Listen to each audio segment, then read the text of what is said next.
एक बार की बात है, एक पानी जहाज समुद्र के तूफानों में फंस गया था। पानी जहाज और उसके सभी यात्री डूब गए, केवल एक को छोड़कर। ईश्वर के कृपा से वह बच गया और तैरते तैरते छोटे से टापू में पहुंच गया। वहां वह ईश्वर से प्रार्थना करने लगा, हे ईश्वर, कोई मुझे यहाँ बचाने के लिए आ जाए। पूरा दिन गुजर गया, पर कोई उसे बचाने के लिए नहीं आया। फिर वह रात को रेत में ही सो गया। दूसरे दिन उसने फिर प्रार्थना किया, पर कोई उसे बचाने के लिए नहीं आया। इस तरह से दिन गुजरते गए। वह रोज प्रार्थना करता, पर कोई मदद नहीं आया। 1 महीने बाद अब वह हार मान चुका था। उसने सारी उम्मीदें खो दी थीं और टापू में लकड़ी का झोपड़ा बनाकर रहने लगा। वह नारियल का पानी पीता, जंगल के फल खाता और मछलियों का शिकार कर खाता था। एक दिन वह मछली पकाने के लिए चूल्हा जलाया, तब लकड़ियां खत्म हो गईं। वह लकड़ियां लेने के लिए बाहर गया और जब वह लौटकर आया तो उसके झोपड़े में आग लग चुकी थी। यह देख वह बहुत उदास हुआ और ईश्वर को कोसने लगा। उसने कहा, ईश्वर, आप बहुत निर्दयी हो। मैंने मदद मांगी, आपने मदद नहीं भेजा। मैंने रहने के लिए झोपड़ा बनाया, आपने उसे भी जला दिया। ईश्वर, आप बहुत निर्दयी हो। वह पूरा दिन ईश्वर को कोसते रहा। रात हो गई और वह बाहर रेत में ही सो गया। सवेरे जब उसकी नींद खुली, तब उसने एक बड़े से पानी जहाज को सामने पाया। उसे अपनी आंखों पर भरोसा नहीं हो रहा था कि कोई उसे बचाने के लिए आ गया है। वह पानी जहाज में चढ़ा और पानी जहाज चलने लगा। उत्सुकतावश उसने जहाज के कैप्टन से पूछा, आपको कैसे पता चला कि इस सुनसान टापू पर मैं फंसा हुआ हूं? कैप्टन ने कहा, कल आपने ही तो फायर सिग्नल भेजा था। इस पर उस आदमी ने कहा, पर मैंने तो कोई फायर सिग्नल नहीं भेजा था। फिर उसे अपने जलते हुए झोपड़े की याद आई और वह समझ गया। कैप्टन ने उसके जलते हुए झोपड़े को फायर सिग्नल समझ लिया है। उसे एहसास हुआ कि झोपड़े में आग लगना ईश्वर का ही प्लान था, ताकि वह उस टापू से निकल सके। अब वह ईश्वर का शुक्रिया अदा करने लगा। दोस्तों, हम अपने सीमित बुद्धि से दुनिया को देखते हैं और ईश्वर के प्लान को समझ नहीं पाते हैं। जब भी बुरा वक्त आता है, हम ईश्वर को कोसने लगते हैं, जबकि हमें ईश्वर पर विश्वास रखकर अपने कर्म करते रहना चाहिए।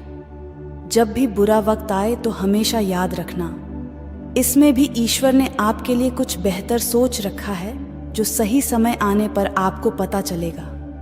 इसलिए कभी हार मत मानिए और अपने अच्छे कर्म करते रहिए। दिस इज G1 ज्ञान मोटिवेशन स्टोरीज। कल फिर मिलेंगे एक नई कहानी के साथ। Thanks for watching. कई बार हमारे जीवन में वैसा नहीं होता जैसा हम चाहते हैं। हमारी इच्छा के विरुद्ध चीजें हो जाती हैं, पर समय बीतने के साथ हमें ये एहसास होने लगता है कि जो बात हमें उस वक्त सही नहीं लग रही थी, उसी बात के लिए आज हम ईश्वर का धन्यवाद दे रहे होते हैं। तभी तो कहते हैं कि जो हुआ अच्छा ही हुआ, जो हो रहा है अच्छा ही हो रहा है, और जो होगा वो भी अच्छा ही होगा। एक बहुत ही प्यारी कहानी सुनाती हूँ। एक राजा का विशाल फलों का बागीचा था। उसमें तरह तरह के फल लगे हुए थे और उस बागीचे की देखभाल एक किसान और उसका परिवार किया करता था। किसान उस बागीचे से तैयार और मीठे फल रोज शाम को राजा के लिए ले जाता।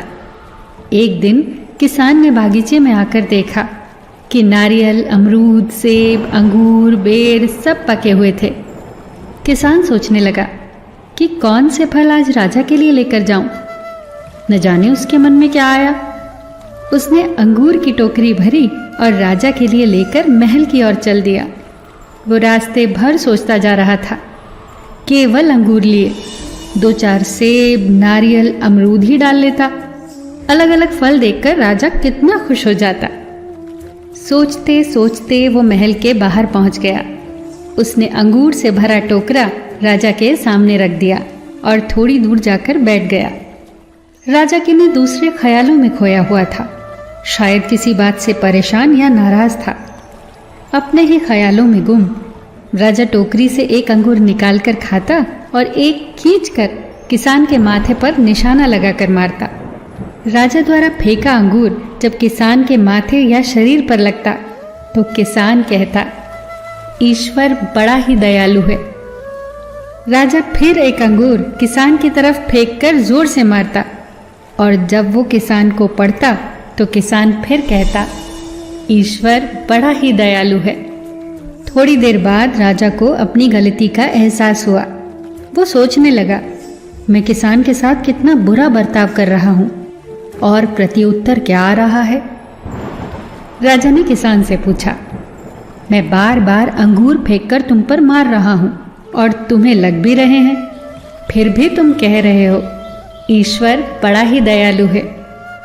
किसान ने बड़े भोलेपन से उत्तर दिया, महाराज, बागान में नारियल, सेब, अमरूद, बेर ये सब तैयार थे, पर मैं अंगूर लाया।